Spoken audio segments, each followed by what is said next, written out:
رب اشرح لي صدري ويسر لي أمري واحلل عقدة من لساني يفقهوا قولي رب زدني علما اللهم فقهنا في الدين اللهم بارك لنا في أوقاتنا اللهم أخلصنا لوجهك الكريم يا رب لك الحمد كما ينبغي لجلال وجهك ولعظيم سلطانك اللهم صل على محمد صلى الله عليه وسلم وعلى آل محمد صلى الله عليه وسلم اللهم إنا نسألك حبك وحب من يحبك اللهم انفعنا بما علمتنا وعلمنا ما ينفعنا وزدنا علما آمین یا رب۔ الحمدللہ، اللہ رب العالمین کے فضل سے ہم پڑھ رہے تھے سورۃ الشعراء اور انبیاء علیہم السلام کے واقعات۔ اگر انسان اپنی ساری زندگی صرف قرآن مجید کے فضائل اور اس کو پڑھنے کے فضائل کے بارے میں بتانا چاہے تو اس کی پوری زندگی ختم ہو جائے، لیکن قرآن مجید کے فضائل ختم نہ ہوں۔ فضائل سے کیا مراد ہے؟ یعنی یہ پڑھنا کتنا اہم ہے۔ یہی وجہ ہے کہ میں اب تفسیر پڑھانے سے پہلے آپ لوگوں کو ایک بار ریمائنڈر کے طور پہ یہ یاد دلا دیتی ہوں کہ آپ کتنا اہم کلام پڑھ رہے ہیں۔ کوئی شخص محروم نہ رہ جائے کہ وہ قرآن مجید سے وہ فائدہ حاصل نہ کر پائے جو اصل میں اس کو دینا کی کہا جا رہا ہے۔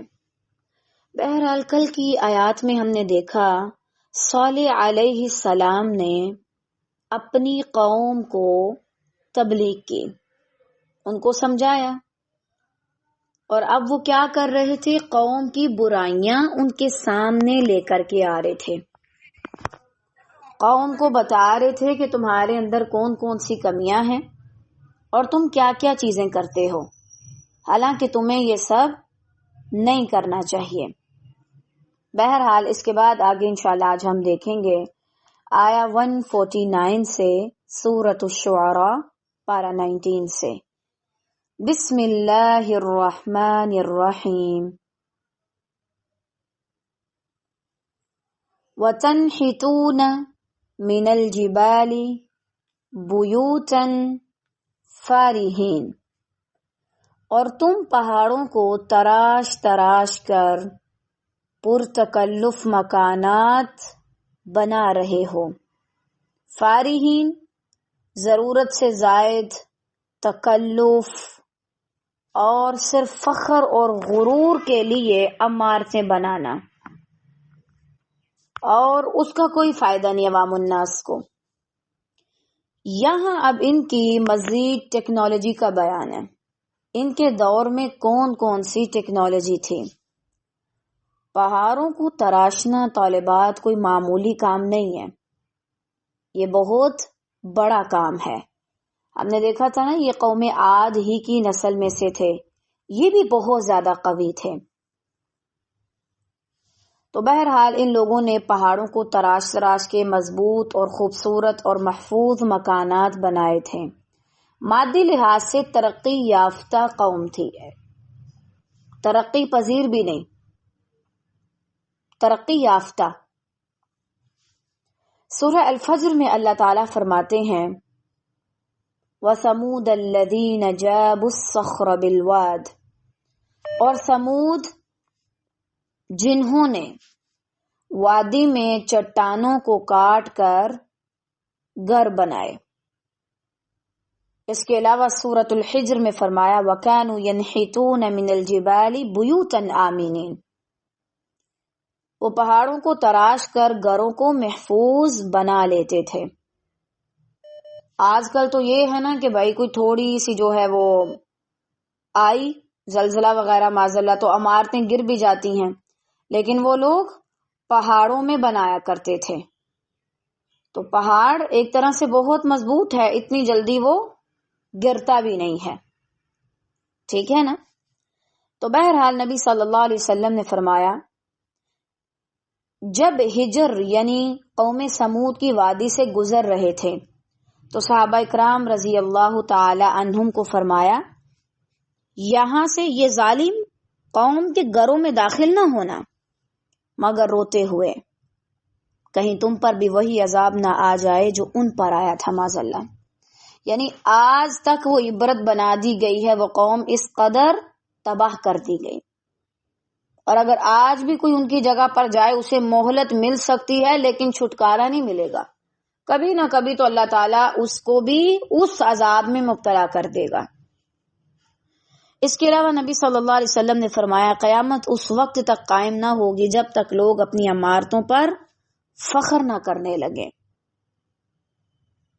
امام طبری رحمہ اللہ فرماتے ہیں فارحین کا مطلب ہے غرور تکبر سے خوشحال، فخر کرنے والے. امام قرطبی رحمہ اللہ فرماتے ہیں یہ لوگ اپنی تعمیرات پر فخر کرتے اور دنیاوی طاقت پر مغرور تھے، مگر اللہ کے حکم سے ایک چیخ نے ان سب کو ختم کر دیا. ابن کثیر رحمہ اللہ فرماتے ہیں قوم سمود نے مادی لحاظ سے عروج پایا مگر روحانی زوال میں ڈوب گئی. اللہ نے انہیں ان کی بستیوں سمیت فنا کر دیا تاکہ آنے والے عبرت پکڑیں. اگر کوئی بعد میں بھی آ جائے تو وہ عبرت حاصل کرے، اس کو عبرت حاصل ہو کہ ان لوگوں نے تو یہ کام کیا ہے لیکن مجھے آئندہ ایسا کوئی بھی کام نہیں کرنا. اچھا طالبات، یہ تو تھی قوم سمود کی مثالیں. صحیح. اب اس کے بعد آگے ہم آج اپنا محاسبہ کرتے ہیں. آج مجھے کس چیز پر فخر ہے؟ کون سی ایسی چیز ہے جو اللہ نے مجھے دے رکھی ہے اور میں اس پر فخر کیے جا رہا ہوں؟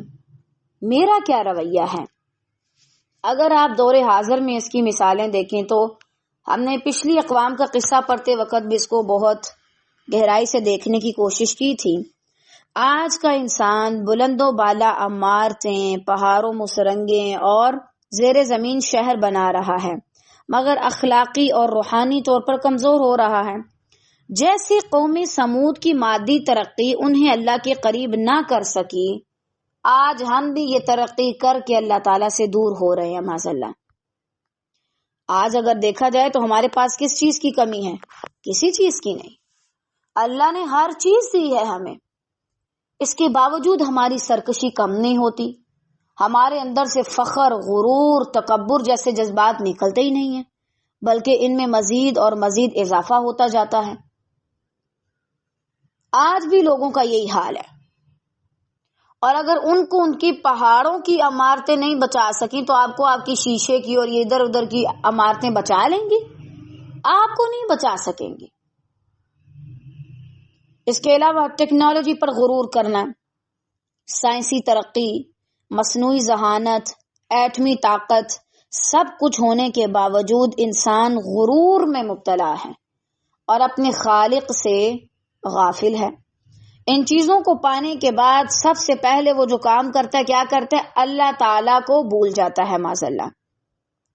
یہی وہ روش ہے جس نے پچھلی اقوام کو ہلاک کیا. طالبات، کبھی بھی کوئی اپنے مال کی وجہ سے ہلاک نہیں ہوا، نعمتوں کی وجہ سے ہلاک نہیں ہوا. کون ہلاک ہوتا ہے؟ جو نعمتیں پانے کے بعد یہ بھول جائے کہ مجھے دینے والی کوئی ذات ہے، جو یہ سمجھے کہ سارا کچھ میری عقل سے ہے، اب میری صلاحیت سے ہے، میری قوت سے ہے، میری طاقت سے ہے، اور میں نے اپنے بل بوتے پر یہ سارا کچھ حاصل کیا. جب بیچ میں انسان اپنی ذات کو گھسیٹ لاتا ہے تو پھر وہ گھسیٹ کے جہنم میں ڈالا جاتا ہے. اور آج ہمارے ہاں بھی یہی سارا کچھ ہے، فخر ہے. آپ دیکھیں اگر جنگ بھی ہوتی ہے خدا نہ خواستہ تو کیا ہوتا ہے؟ ہم خود پہ فخر کر رہے ہوتے ہیں. اللہ اکبر کا ایک نعرہ اور اپنی افواج کے بارے میں ہزاروں نعرے. افواج نے یہ کام کیا، ہم نے یہ کام کیا. آپ کو یاد ہونا چاہیے کہ غزوہ احد میں اور اس کے بعد ایک اور غزوہ ہوا تھا جس میں تھوڑا سا صرف مسلمانوں کے ذہن میں آیا تھا، اس بار ہماری تعداد تھوڑی زیادہ ہے، غزوہ احد میں غالباً کیا ہوا تھا؟ جیتتے جیتتے ہار گئے. اور آج ہم انہی چیزوں پر ظاہری ٹیکنالوجی پر فخر کرتے ہوئے پتہ نہیں کیا کچھ کرتے ہیں. اور یہ جو یہود اور عیسائی آج کل اتنے زیادہ مچے پڑے ہیں، ان کی وجہ کیا ہے زیادہ مچنے کی؟ یہی ہم چاند پہ پہنچ گئے، ہم مریخ پہ پہنچ گئے، ہم وہاں پہ دنیا بات کرنا چاہ رہے ہیں. انہی چیزوں نے ان کو ہلاک کیا ہوا ہے. ان قریب وہ سب ہلاک ہو جائیں گے اپنی انہی روش کی وجہ سے. واللہ مجھے نہیں اندازہ، ان کو خبر نہیں ہے کہ ان کے ساتھ کیا ہونے والا ہے، کیا شامت آنے والی ہے ان کی اللہ کے ہاں، جو اپنی اصلاح نہیں کر رہے. اگر آج ہم ظاہری لحاظ سے دیکھیں تو دنیا کا سب سے زیادہ جو قوی ملک مانا جاتا ہے ظاہری لحاظ سے وہ امریکہ ہے. لیکن اس کی یہ طاقت کب تک ہے؟ آپ دیکھیں ان کے ہاں آگ لگی تھی نا، کیا کچھ کر پائے تھے وہ؟ بالکل نہیں. آپ کی نعمتیں تب تک ہی کام کریں گی جب تک اللہ کا اذن. اس کے بعد اللہ تعالیٰ اگر چاہے تو انہی نعمتوں کو آپ کے زوال کا سبب بنا دے، آپ کی موت کا سبب بنا دے. جیسے یہ لوگ اپنے گھروں میں تباہ کیے گئے، اپنے گھروں میں ہلاک کیے گئے. اس کے علاوہ عبرت کی جگہ سیاحت، جس طرح آج لوگ مدائن صالح یعنی سعودی عرب اور اسی طرح جہاں پر اقوام کی تباہی ہوئی اور اللہ تعالیٰ نے بتایا بھی کہ یہاں یہاں ہوئی ہے، یعنی ادھر اللہ کا غضب نازل ہوا، آج ہم وہاں پر تفریحی اور سیاحتی مقامات کے طور پر ان کو دیکھنے جاتے ہیں، مگر عبرت حاصل کرنے کی بجائے تصویریں کھنچواتے ہیں، وہی عمل کرتے ہیں جس سے نبی صلی اللہ علیہ وسلم نے منع کر دیا. تو بہرحال مادی ترقی کوئی برائی نہیں ہے، لیکن جب وہ تکبر، فخر یا اللہ سے بے نیازی میں بدل جائے تو عذاب کی بشارت دینے والی بن جاتی ہے. پھر ایسی اقوام پر عذاب آتا ہے اور وہ کبھی بھی بچ نہیں پاتے. تو ہمیں اس لحاظ سے اللہ تعالیٰ سے ڈرنا چاہیے. حتیٰ کہ طالبات کہاں یہ کہ آپ خود ایسے کام کرنے کے لیے اس جگہ پر جائیں، آپ ایسی ویڈیوز دیکھنے سے بھی گریز کریں کہ جہاں پر آپ کو کوئی بڑا یہاں کا ٹور کروا رہا ہو کہ بھائی آؤ آج میں آپ کو یہ جگہ گھماتا ہوں، یہاں پہ کیا کیا ہے. ضرورت ہی نہیں ہے الا یہ کہ آپ دیکھیں. لیکن نبی صلی اللہ علیہ وسلم نے ایک شرط بتا دی ہمیں حدیث کی روح سے، وہاں سے صحابہ کو کہا اگر گزرنا ہے نا تو روتے ہوئے گزرو، اور اگر آپ کو لگتا ہے کہ آپ کو ہر سیریس جگہ پہ ہنسنے کی بیماری ہے تو پھر آپ نہ دیکھیں. اللہ سے ڈریں اس سے پہلے کہ آپ کے دل سخت ہو جائیں. تو بہرحال یہ تو قوم سمود کا حال تھا. مجھے دیکھنا چاہیے مجھے کس چیز پر فخر ہے، میرا فخر کس چیز پر ہے، میرا رویہ کیا ہے اللہ تعالیٰ کی نعمتوں کو پا کر. کہ اللہ نے اگر مجھے کوئی نعمت دی ہے تو میں یہ سمجھتی ہوں بس اس نعمت کو پا کر اب میرا کوئی کچھ نہیں بگاڑ سکتا، معاذ اللہ، اب تو میں ہمیشہ کے لیے محفوظ ہو گئی، یا مجھے اللہ سے ڈر لگتا ہے. اس کے بعد صالح علیہ السلام نے دوبارہ اپنی قوم سے فرمایا فاتقوا اللہ واطیعون، بس اللہ سے ڈرو اور میری اطاعت کرو، میری بات مانو. یہاں وہ دوبارہ اپنی قوم کو تقوی اور اطاعت کی دعوت دے رہے ہیں، یعنی میری یہ بات مان لو جو میں تم سے کہہ رہا ہوں کہ اللہ سے ڈرو، اللہ سے ڈر جاؤ.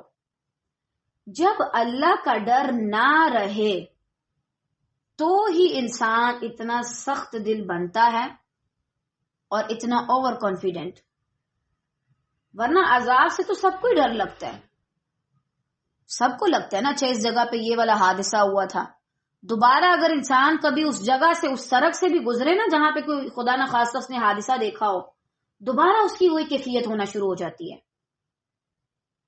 آپ کو معلوم پڑا کہ اس جگہ پر اللہ کا عذاب آیا، قوم کیسے ہلاک ہوئی، اور آپ وہاں مزے سے جا رہے ہیں.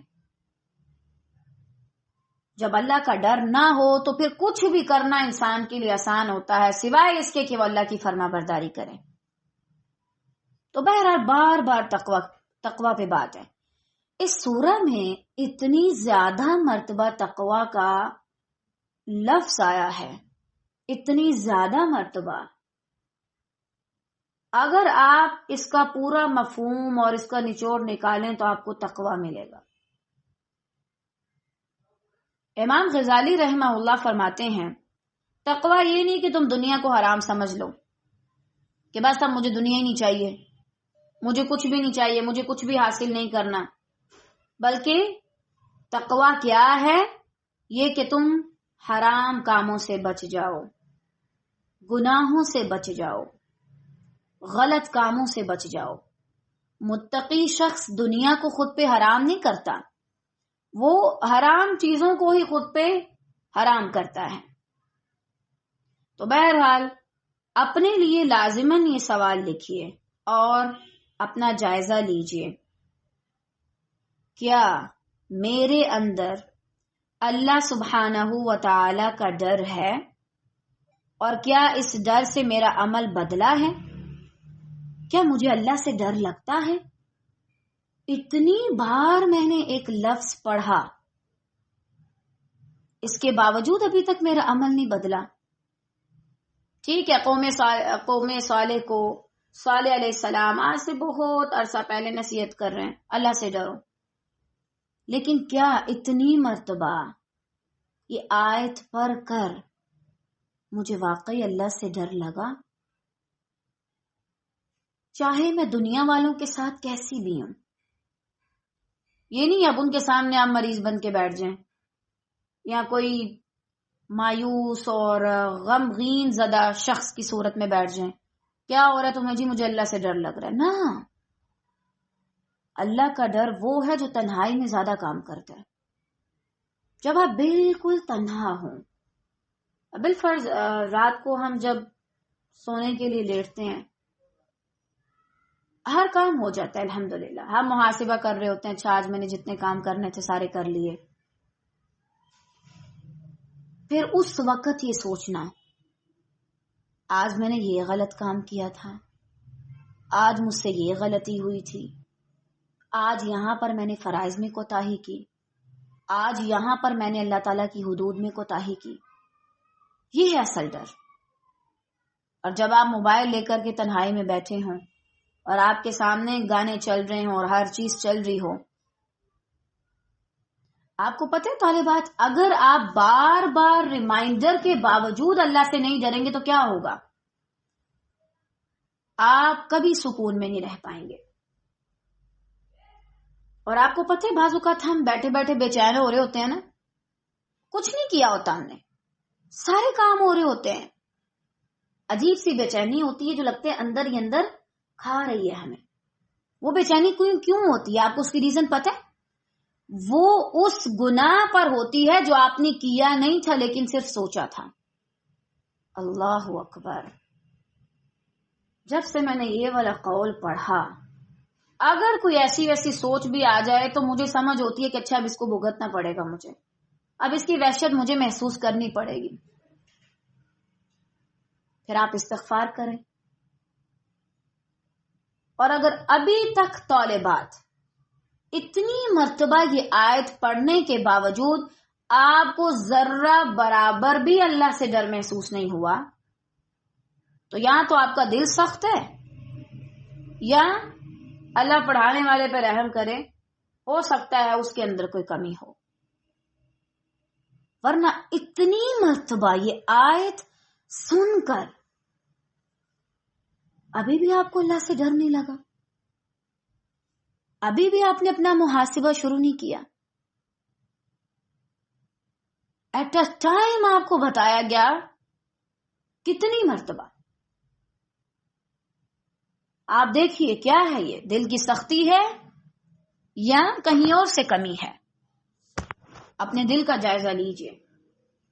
وہ لوگ برباد ہو جاتے ہیں جو اپنے دلوں کا جائزہ نہیں لیتے اور اپنے دلوں کو بے لگام چھوڑ دیتے ہیں، کیونکہ جب پھر وہ ان کا جائزہ لینے بیٹھتے ہیں تو کچھ نہیں بچتا، اس کے اندر زنگ لگ چکا ہوتا ہے اور خالی پڑ چکا ہوتا ہے ہر قسم کی خیر سے۔ اتنی مرتبہ یہ آیت آتی ہے، میرا دل کرتا ہے میں اس پہ رک جاؤں اور تک اس کے بارے میں سوچتی رہوں جب تک واقعی میں ہمارے اندر اللہ کا ڈر نہ آئے. اور آ سکتا ہے، ایسا نہیں کہ اب ہم نے بہت سے لاجک رکھے ہوتے ہیں، بالفرض ایک دم سے کچھ نہیں آتا. ہاں بالکل نہیں آتا، لیکن بھائی یہ بات آپ تب کریں، یہ وہ منہ یہ بات کہے جس نے بہت کوشش کی ہے. ہم کوشش نہیں کرتے، ہمیں لگتا ہے کہ ہم کوشش بھی کوئی 5 سال بعد کریں گے، 1 سال بعد کریں گے، کچھ مہینے بعد کریں گے. اللہ کے بندو، کوشش تمہیں ابھی سے کرنی ہے.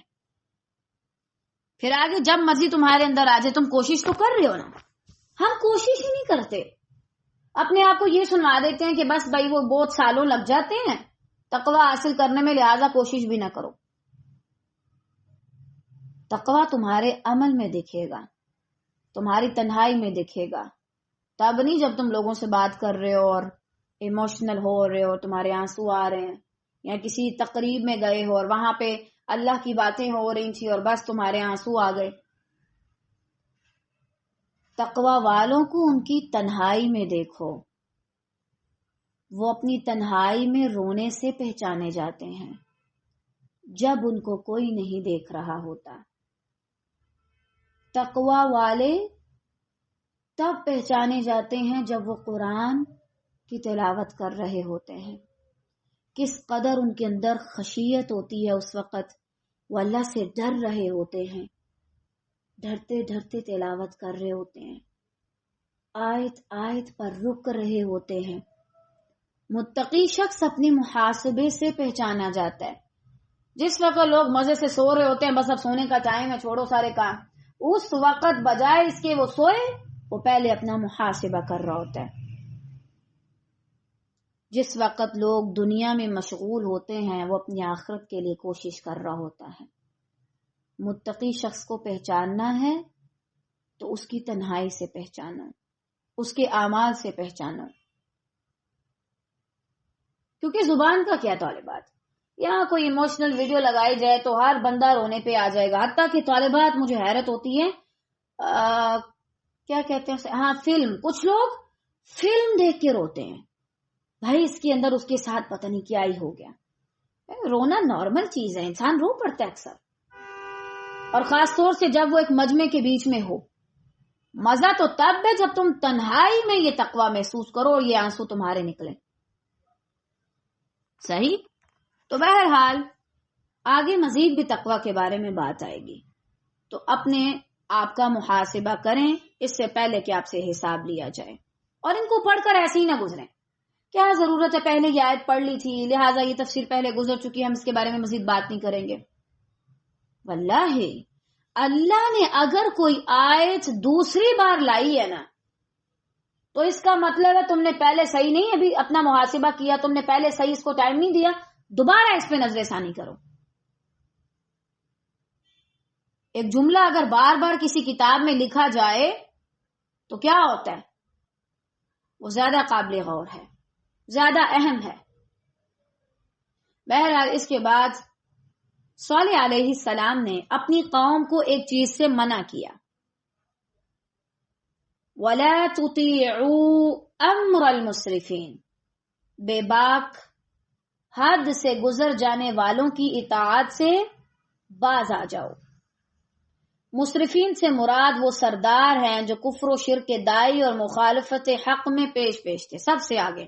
یہ سرداروں کو یہی بیماری ہوتی ہے. صحیح بات ہے، کسی بھی جگہ پہ ہوں ہمیشہ حق کے خلاف بولیں گے، ہمیشہ. نہ ان کے پاس تعلیم، نہ یہ پڑھے لکھے، نہ ان کو کوئی عطا پتہ، نہ ان کو الف با آتی، لیکن صرف پیسے کے گھمنڈ پہ، عہدے کے گھمنڈ پہ یہ لوگ حق کو جھٹلا رہے ہوتے ہیں، حالانکہ وہ سچے رب کی طرف سے ہیں.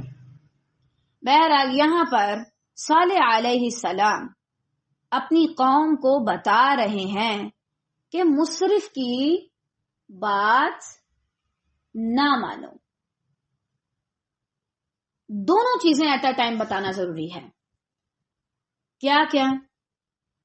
اس کی بات مانو اور فلاں کی بات نہ مانو. اگر ایٹ اے ٹائم یہ دونوں کام نہ کیے جائیں تو پھر کیا ہوتا ہے؟ پھر ہم جیسی قوم جنم لیتی ہے جو سب کوئی ماننے لگ جاتی ہے، جتھے جتھے کوئی لگ گئے صحیح لگ گئے، یعنی جہاں جہاں کوئی جا رہا ہے وہ صحیح جا رہا ہے، لہذا سب کی بات مانو. جس کی رائے تمہاری رائے کے قریب ہے اس کی بات مان لو. پھر انسان یہ نہیں دیکھتا صحیح کون ہے غلط کون ہے، وہ اپنا فائدہ دیکھتا ہے. لہٰذا ضروری ہے طالبات جب آپ کسی کو بتائیں کہ یہ کام کرو تو اس کو روکیں بھی، یہ نہ کرو. اور جب اس کو روکیں یہ نہ کرو تو اس کو یہ بھی بتائیں کہ اب کیا کرنا ہے، تمہیں کس کی بات ماننی ہے. صحیح، ایٹ اے ٹائم دونوں چیزوں پر کام کرنا ضروری ہے، ورنہ بعض اوقات مکس اپ بھی ہو جاتا ہے، انسان اچھے کام بھی کرنے لگ جاتا ہے، برے کام بھی کرنے لگ جاتا ہے. اب یہ مصرف ہوتا کون ہے پہلے یہ دیکھتے ہیں، اس کے بعد دیکھتے ہیں اللہ تعالیٰ نے یہاں پہ مصرف کا لفظ کیوں استعمال کیا. مصرف وہ لوگ جو حد سے تجاوز کرتے ہیں، فضول خرچی یا زیادتی کرتے ہیں، مختصر اعتدال سے باہر ہو جاتے ہیں. اور یہ صرف پیسے کے معاملے میں نہیں ہے، دنیا کی کسی بھی چیز کے معاملے میں حد سے نکل جانا. اب ان کو یہاں پر یہ کیوں کہا گیا کہ یہ لوگ مصرف ہیں؟ مصرف کا لفظ کیوں آیا؟ ہو سکتا ہے ان کے ارد گرد موجود کچھ ایسے لوگ ہوں جو حد سے تجاوز کرتے ہوں، لہذا یہ قوم ان کی دیکھا دیکھی زیادہ برے کام کرتی ہو، یعنی ان کی صحبت بری تھی. کیونکہ ہر مصرف کو بنانے میں، مصرف بنانے میں کسی دوسرے کا ہاتھ ہوتا ہے.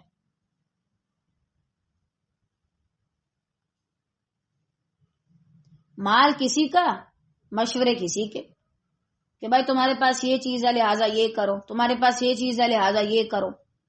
ہر مصرف کو مصرف بنانے کے پیچھے کسی نہ کسی اور ٹولے کا ہاتھ ہوتا ہے جو اس کو یہ سارا کچھ کرنے پہ اپریشیٹ کر رہا ہوتا ہے، اس کو موٹیویٹ کر رہا ہوتا ہے.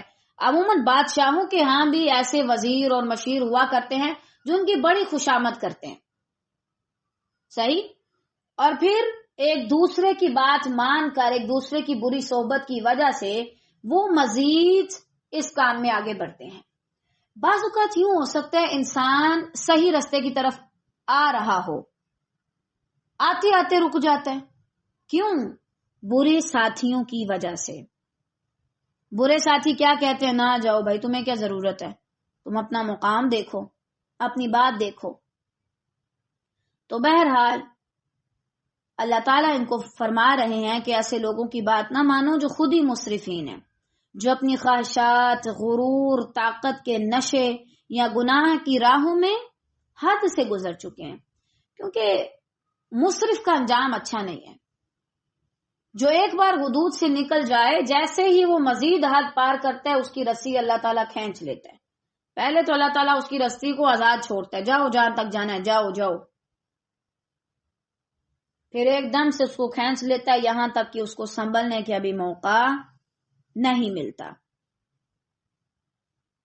اچھا، اب آپ یہ دیکھیے میں کسے مصرف بنا رہی ہوں؟ اپنی اولاد کو، اپنے شوہر کو، اپنی دوست کو، یا کسی اور رشتے کو؟ کہ اگر وہ حد سے بڑھ رہا ہے تو میں اس کا ساتھ دیتی ہوں، اور میں اس کو خود کہتی ہوں کہ تم مصرف بنو اسراف کرنے میں. کبھی بھی ایسے شخص کی بات نہ مانے جو اسراف کرنے والا ہو. آگے ان کی مزید صفت ہے، وہاں سے انشاءاللہ آپ کو مزید کلیئر ہو جائے گا کہ اصل میں ہمیں بتایا کیا جا رہا ہے. الذین یفسدون فی الارض ولا یصلحون. مصرف لوگ وہ ہیں جو ملک میں فساد پھیلا رہے ہیں اور اصلاح نہیں کرتے. دو چیزیں ہیں، ایک تو یہ کہ وہ فساد کو پسند کرتے ہیں، خود ہی فسادی ہیں، فساد مچا رہے ہیں، اور دوسرا وہ صلح بھی نہیں چاہتے. یہ نہیں کہ ہم اصلاح کر دیں، ہم صلح کرا دیں، فساد نہ ہو، ہم بات مان لیں، نہ، صلح تو وہ چاہتے ہی نہیں ہیں، اصلاح کہیں سے بھی نہیں چاہتے. اب ان کو ان کی غلطی بتائی جا رہی ہے.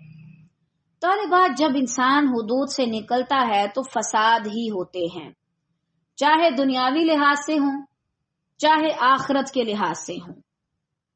اپنا جائزہ لیجئے، کیا میں مصرف تو نہیں؟ میں کہاں کہاں حد سے تجاوز کرتی ہوں. دنیا کی ہر چیز اگر ایک خاص مقدار سے بڑھا دی جائے تو فساد ہوتا ہے. اب قوم سمود نے دیکھیں دنیا کو حاصل کرنے کے لیے ہر حد کو پار کیا ہوا تھا. یہی وجہ کہ وہ فساد بھی مچاتی تھی. ان کے ہاں کوئی سکون والا ماحول بھی نہیں تھا. یہی وجہ جب پیغمبر علیہ السلام آئے تو انہوں نے مزید فساد مچانا شروع کر دیا. تو یہ تو طے ہے، قانون ہے. دنیا کی ہر چیز خواہ وہ کوئی بھی ہو ایک خاص مقدار سے جب بڑھائی جاتی ہے فساد ہوتے ہیں. چاہے وہ رشتے ہوں، چاہے تعلقات ہوں، چاہے محبت ہوں، چاہے نفرت ہو، چاہے خواہشات ہوں، چاہے ضروریات ہوں، زندگی کا سامان ہو. اسی اسراف کی وجہ سے آج ہر دوسرا شخص مشکل میں ہے.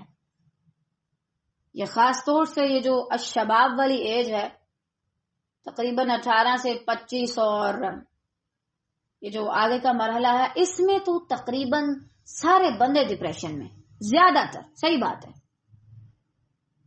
میرا فیوچر کیا ہوگا، میں کیا کماؤں گا. کیوں ہوا یہ سارا فساد؟ کیوں انسانوں کے ذہن فساد میں ہیں، الجھنوں میں ہیں؟ کیوں 25 سال کے ہونے کے باوجود، 22 سال کے ہونے کے باوجود 40-50 سال کا بوجھ لیے ہوئے ہیں اپنے دماغوں میں؟ اسی اسراف کی وجہ سے. جب بھی کوئی قوم یا کوئی فرد کسی بھی لحاظ سے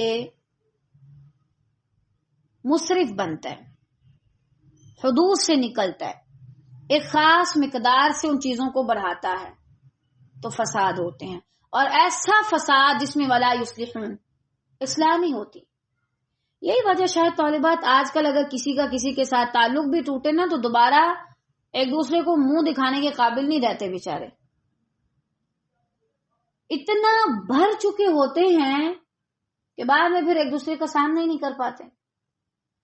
صحیح. تو انسان کو اسراف سے بچنا چاہیے. اللہ تعالیٰ نے ہمیں ایک خوبصورت زندگی دی ہے، اس میں اعتدال ہونا چاہیے اور درمیانہ روی اختیار کرنی چاہیے. صحیح. اب صالح علیہ السلام نے اتنی محبت سے، اخلاص کے ساتھ ان کو تبلیغ کی. اس آیت کو اب اپنے اوپر لیجئے اپنے معاشرے کے لحاظ سے. آج کل ہمارے ہاں بھی زیادہ تر اسراف ہوتا ہے اور انہی لوگوں کی باتیں اکثر مانی جاتی ہیں جو اسراف کرتے ہیں، چاہے وہ باتوں میں ہو، چاہے وہ تعلقات میں ہو، چاہے وہ کسی بھی چیز میں ہو، چاہے وہ مال و دولت میں ہو. ہمیں وہ لوگ بھی پسند ہیں جو ہماری ایکسٹرا تعریفیں کرتے ہیں، حالانکہ ہمیں خود پتا ہوتا ہے بھائی میرے اندر تو یہ چیز ہی نہیں ہے جو یہ بندہ کہہ رہا ہے، لیکن ہم پھر بھی کہتے ہیں نہیں وہ کہہ رہا ہے تو واقعی ہے. ہم خوش ہونے لگ جاتے ہیں. آج ہم اسراف کو پسند کرتے ہیں اور ہم خود بھی مسرف بنے پھرے ہیں. اور اگر ہماری حکومتی لیول پہ بھی آپ دیکھیں تو آپ کو اسراف جگہ جگہ پہ، کونے کونے پہ ملے گا. ماشاءاللہ. بہرحال آگے قوم جواب دیتی ہے. اب صالح علیہ السلام اتنی محبت سے ایک ایسی بات کر رہے ہیں کہ بندہ بڑے انہماک سے سنتا ہے، توجہ سے. خاموشی چھا جاتی ہے ہر طرف. ایک ٹائم کے لیے لوگ چپ ہو جاتے ہیں کہ واقعی یہ جو بات کہہ رہا ہے وہ ہمارے اندر تو ہے. کہنے لگی قالوا انما انت من المسحرین. وہ بولے کہ بس کچھ نہیں بھائی، تو ان لوگوں میں سے ہے جن پہ جادو کر دیا گیا. دیکھو بھائی اتنا عجیب جواب اتنی ساری تبلیغ سننے کے بعد.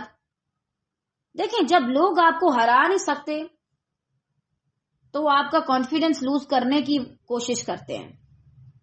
کیوں؟ کیونکہ کہیں نہ کہیں آپ کی بات کا اثر ہو رہا ہوتا ہے اور ماحول بتا رہا ہوتا ہے کہ کوئی واقعی ایک بندہ خطاب کر رہا ہے، کوئی بندہ بات کر رہا ہے، کچھ سمجھا رہا ہے. اب جب یہ سارا ماحول چل رہا ہوتا ہے بیچ میں کوئی ایک دو بندے ایسے نکل آتے ہیں شوشہ چھوڑنے والے جو بیچ میں کوئی ایسی بات کرتے ہیں کہ پورا ماحول خراب ہو جاتا ہے اور لوگوں کا جو دھیان ہوتا ہے نا، فوکس، توجہ، وہ ساری ہٹ جاتی ہے اور اس کی ایک بات پہ چلی جاتی ہے۔ اب غالباً ان میں سے بھی کچھ لوگوں نے سنا ہوگا تو ان کو کافی زیادہ اثر لگا ہوگا، کیونکہ سچی بات کا اثر ہوتا ہے چاہے وہ تھوڑی دیر کے لیے رہے۔ اگر انسان اس پر مزید غور و فکر کر لے تو وہ ہمیشہ کے لیے اس کے اندر ٹھہر جاتا ہے، ورنہ وہ نکل جاتا ہے۔ لیکن قوم کے لوگوں میں سے کچھ نے کہہ دیا کہ بھائی تم پہ تو جادو کیا گیا ہے، یعنی تمہاری باتیں ہی ایسی ہیں کہ جیسے کسی نے تم پہ جادو کر دیا، تمہیں لگ نہیں رہا کہ تم کیا بات کر رہے ہو، تمہیں تو سمجھ ہی نہیں آ رہی، تمہیں تو پتہ ہی نہیں چل رہا تم کیا کیا باتیں کر رہے ہو، یہ باتیں تو بڑی عجیب ہیں۔ ابن کثیر رحمہ اللہ فرماتے ہیں قالوا انما انت من المسحرین، یعنی وہ کہتے کہ تم جادو زدہ ہو یا تم پر جادو ہوا ہے، اس لیے تم عقل اور فہم سے ہٹ کر باتیں کر رہے ہو۔ اب دیکھیں طالبات یہ باتیں کتنی کام کی ہیں، اور وہ کیا کہہ رہے ہیں کہ ان کا عقل اور فہم سے کیا تعلق ہے، یہ تو عقل اور فہم سے دور ہیں۔ قرطبی رحمہ اللہ فرماتے ہیں من المسحرین سے مراد وہ لوگ ہیں جنہیں جادو نے پیچھے چھوڑا ہو یا جن کی عقل جادو کی وجہ سے ختم ہو گئی ہو، یعنی وہ صحیح بات نہیں کر سکتا، معاذ اللہ بڑی اممیچور باتیں کر رہے ہیں، یہ ان کو لگ رہا تھا کہ بس فالتو قسم کی باتیں ہیں، معاذ اللہ استغفر اللہ۔ السادی رحمہ اللہ فرماتے ہیں انہوں نے کہا کہ تمہیں جادو کیا گیا ہے اس لیے تم بے معنی باتیں کر رہے ہو۔ اللہ اکبر، آپ اتنی کام کی باتیں کر رہے ہوں اور کوئی ایک بندہ آ کر بولے کہ آپ تو غلط بات کر رہے ہیں، آپ پر تو جادو کیا گیا ہے۔ اگر ہم ہوں اس جگہ تو ہماری کیا کیفیت ہو؟ اگر آج ہمیں ان باتوں کا سامنا کرنا پڑے، بالفرض آپ کل کو خیر سے دین کا کام کرتے ہیں اور کوئی کہتا ہے مجھے لگتا ہے تمہارا نا دماغ پھر گیا، اور ہاں ہمارے ہاں نا مشہور بات پتہ ہے کیا، ہمارے ہاں یہ نہیں کہتے جادو ہو گیا، ہمارے ہاں کہتے ہیں کہ زیادہ پڑھائی کرنے کی وجہ سے نا اس کے اوپر معاذ اللہ جنات کا اثر ہو گیا۔ اللہ اکبر۔ ایک بار نا مجھے کسی جگہ جانے کا اتفاق ہوا، وہ لوگ بڑے اپنے ایریا کے مشہور تھے، بڑے مشہور، اور انہی چیزوں میں وہ جانے جاتے تھے کہ وہ لوگوں کا علاج کرتے ہیں۔ ان سے کچھ پوچھا کسی کے بارے میں، انہوں نے پتہ کیا بولا، میں اتنی حیران ہوئی۔ کہتے ہیں کہ زیادہ الگ رہ کر، یعنی قرآن مجید اگر زیادہ آپ خود پڑھیں گے تو آپ پر الٹا اثر ہوگا، معاذ اللہ۔ اللہ اکبر۔ میں نے کہا تبھی لوگ قرآن نہیں پڑھتے۔ ان کو پتہ کیا کہا جاتا ہے آج کے دور میں، اگر بالفرض آپ ایک ہی جگہ پہ بیٹھ کے صرف آدھا گھنٹہ اگر قرآن پڑھ رہے ہیں تو معاذ اللہ آپ کو کچھ ہو جائے گا۔ استغفر اللہ، اللہ کی پناہ۔ کس قدر جاہلیت ہے ہمارے ہاں۔ وہ قرآن جس پر جنات تک ایمان لے کر کے آئے اور آپ انہیں کو بدنام کر رہے ہیں۔ اصل شیطان تو آپ خود بنے پھرے ہیں جو روک رہے ہیں لوگوں کو قرآن سے اور ان کے دل میں وسوسہ ڈال رہے ہیں۔ اور جب میں نے ان کو بتایا تو اتنا ان کو غصہ آیا۔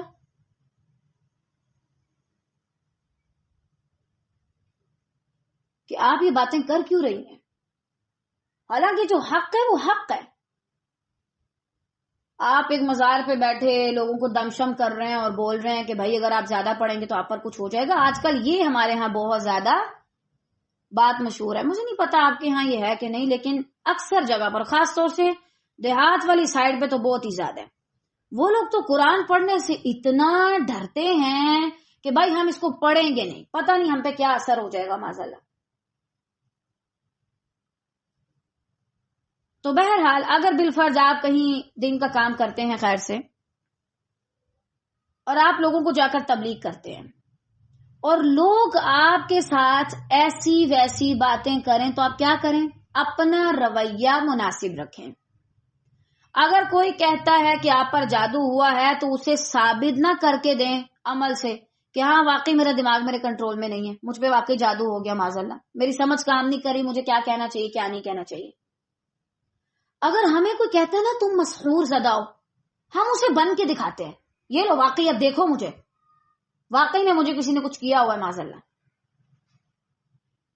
لیکن داعی دین کا کردار اور اس کا اللہ پر توکل بہت مضبوط ہونا چاہیے۔